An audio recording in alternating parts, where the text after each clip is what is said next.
siya kasi pang doggy siya, hindi siya pang gym bag, diba? Hindi na nila, hindi nila kailangan malaman yun.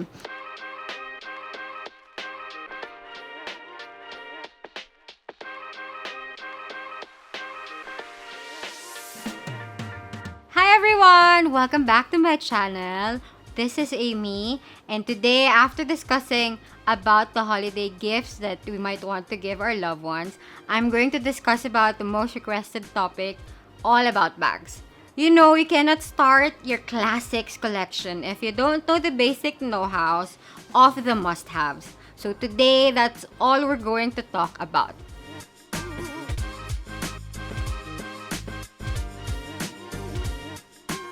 So now we're going to start.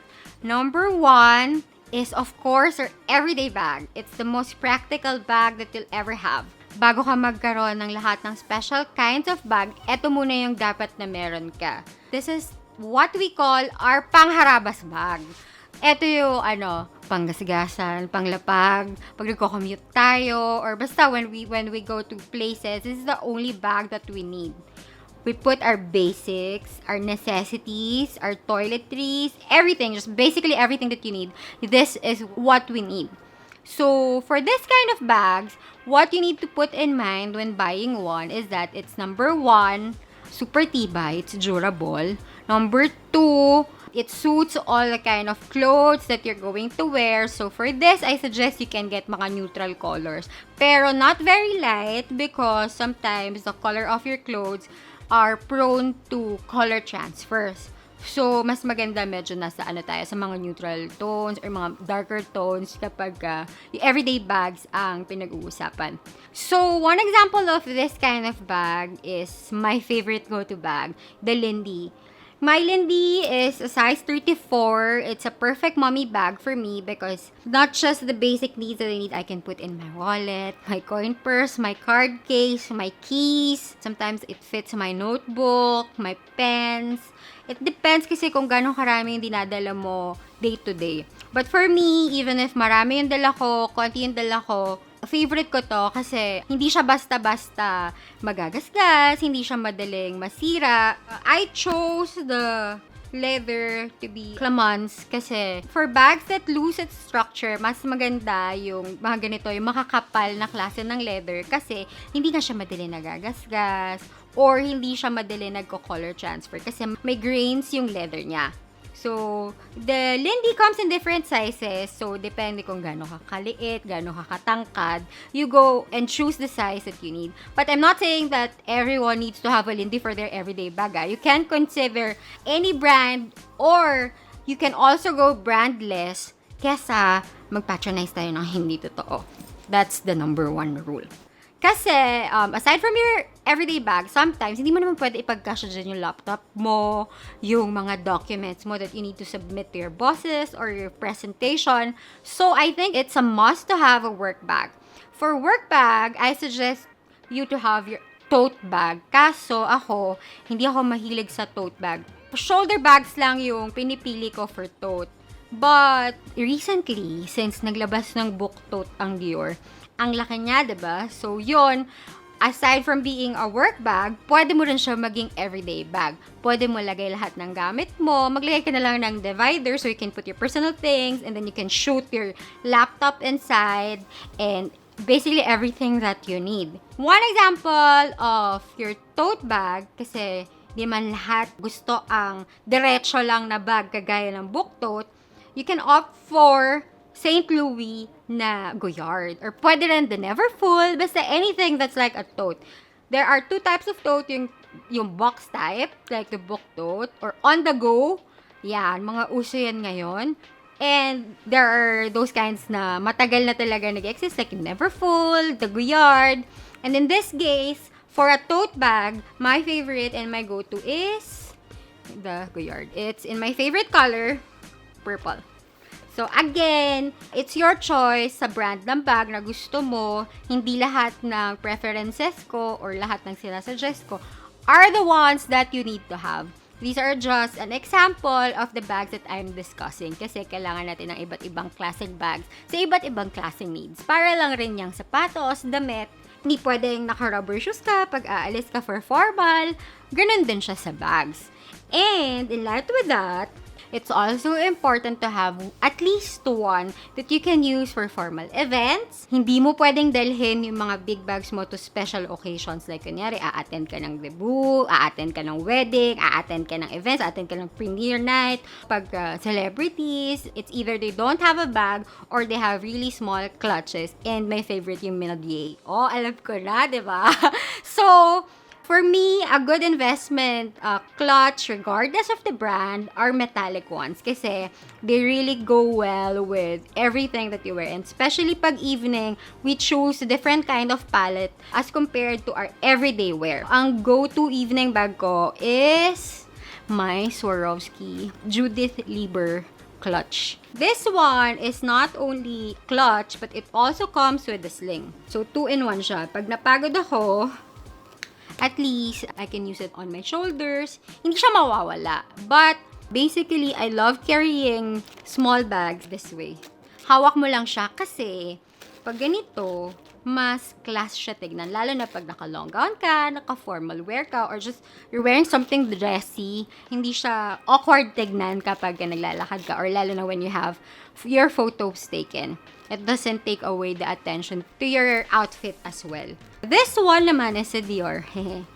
Yan, si Laloon.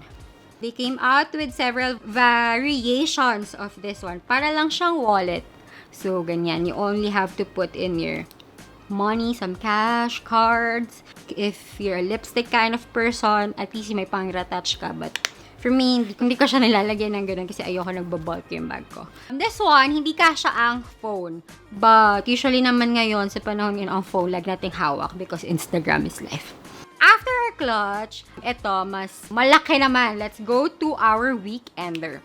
Weekender, we use this kind of bags kapag meron tayong mga short trips, meron tayong mga change of clothes na kailangan, or mas marami tayong essentials that we need to bring. This particular bag is also called sometimes an overnight bag. For this kind of bag, ito yung mga mga kipal natin, mga carry-all, ito yung mga malalaking bags, but hindi super big na luggage, not necessarily a trolley. For this bag, I have my go-to bag. By the way, this can also be your sports bag. I use this. This is a Goyard bag, but actually, just a trivia. This bag is for dogs. Pet carrier siya. But since wala akong pet, binili ko siya kasi meron siyang turnong trolley back then. Dalawa lang yung gulong nun. So, hindi ko na siya ginagamit. Mahirap kasing gamitin. So, eto, binili ko siya just because kakulay siya ng bag ko. And then, later on, sabi ko, since hindi ko siya nagagamit, try ko kayang gawa ng something. So, ginamit ko siya as a gym bag. And halos lahat ng ka-gym ko or lahat ng tao ba kakakita ng bag. Sabi, ang ganda ng bag mo! Para it's so unique. Siyempre, unique siya kasi pang dog siya. Hindi siya pang gym bag, diba? Hindi na nila, hindi nila kinamalaman yun. So, dito rin pumapasok yung mga kipal natin, yung mga Gucci ng mga overnighter. Hindi naman particular sa brand pa rin kasi as I always say, it's always your preference. But always choose something that's durable and that will last you a life. Not naman lifetime, but will last you for a long time. So, invest in good types of leather, number 1. Or kung canvas man yan, kagaya nito, make sure that yung ilalim niya, yung base niya, is matigas. So, from there, punta tayo ngayon sa ating travel bag. I know everyone is missing travel these days. Kahit ako isang taon na hindi nakakasakay ng airplane and miss ko na yung feeling. But, before you travel, kailangan you're prepared as well. A luggage is also a good investment. Dito, pumapasok, super sikat, of course, parang dati parang isa-isa lang bumibili ng mga parimor-moa, ganyan. It's a nice investment. I started out with yung steel nila. Pero kasi, disadvantage of it is mabigat siya. Wala pa siyang laman, meron ka ng weight. So, sayang yung luggage mo. Magkakaroon ka pa ng extra baggage because of it. So, I suggest you choose yung mga polycarbonate, ganyan. But, ang problema kasi doon, madali siyang mahiwa. So, like Rimowa, hindi ko naman siya ini-endorse, but the thing is, you pay also for the warranty of your bag. In the long run, pag nasira siya within 5 years, papalitan nila yon kung hindi nila kayang gawin. So, maganda, hindi lang naman yun yung brand na nag-offer ng warranty for their bags. You can choose other brands or even brandless bags na alam mo na matagal mo siyang gagamitin. I collect mga cabin bags kasi yun yung nilalagyan ko ng mga important stuff ko. Like, kunyari, yung hindi nakasya dun sa shoulder bag ko, doon ko nilalagay. Or kunyari, mga pamalit, especially for me that I have kids, yung mga gamit nila na kailangan nila while we're traveling, especially if it's a long haul flight, nanto doon. So, madali ko siya makuha. My favorite bag as of late is the Horizon from Louis Vuitton. It's nice because it has 4 wheels, madali siyang i-roll, but it's not as smooth as the Rimowa na mga maliliit kasi yun talaga yung forte nila. LV talaga is for handbags talaga, but this one, I love it in particular kasi it's graphite but it's monogram. Kaya, hindi siya dumihin. It's not like yung color brown nila, or yung mga special edition nila that comes in colors. This one is black. It's easy to maintain. Hindi ko po problemahin na kahit saan ko siya dalhin. Or kung kunyari, medyo marumi yung plane, hindi naman natin maiwasan, lalo na when you have kids like me. Hindi ko po problemahin all the time yung bit ko or yung hila-hila ko. Because it's dark. Hindi siya madali mag-stain or it's not gonna get dust or everything easily. Kahit i-store mo siya, as long as you store it properly, then you're good. Siguro mga a good 3 to 5 years is a good time frame when considering buying a luggage. Ang pinaka-last for me na must-have is your day-to-night bag. Ito yung mga kinds of bag that you can take from work to casual wear and up to evening wear. This is my favorite kasi ito talaga, papamana ko talaga to sa anak ko. So, ang swerte ng anak ko kasi hindi na siya problema paglaki. This is the favorite also of almost everyone. This is the Chanel Classic Double Flap Bag. I choose the size jumbo because for me, alanganin ng medium. Hindi nagsisit well sa akin yung straps niya. Parang feeling ko yung fall niya sa akin medyo pilit. Kasi di naman ako petite, hindi rin ako ganong kapayatan. So, for me, jumbo is the perfect size. This one, I love this because it's black. Kahit anong suot ko, pwede siya. Actually, ngayon, ang kulang ko and gusto ko pang ibay, pero nag-hesitate ako is a lighter shade of this. I have this in different colors also. Kasi, collection ko nga talaga si Chanel. It's black and it's gold. You know, when it's a combination of black and gold, you'll never go wrong with it. Kaya ang logo ko, kapag sa mga papers and everything, black and gold because I took inspiration from this brand and this particular model.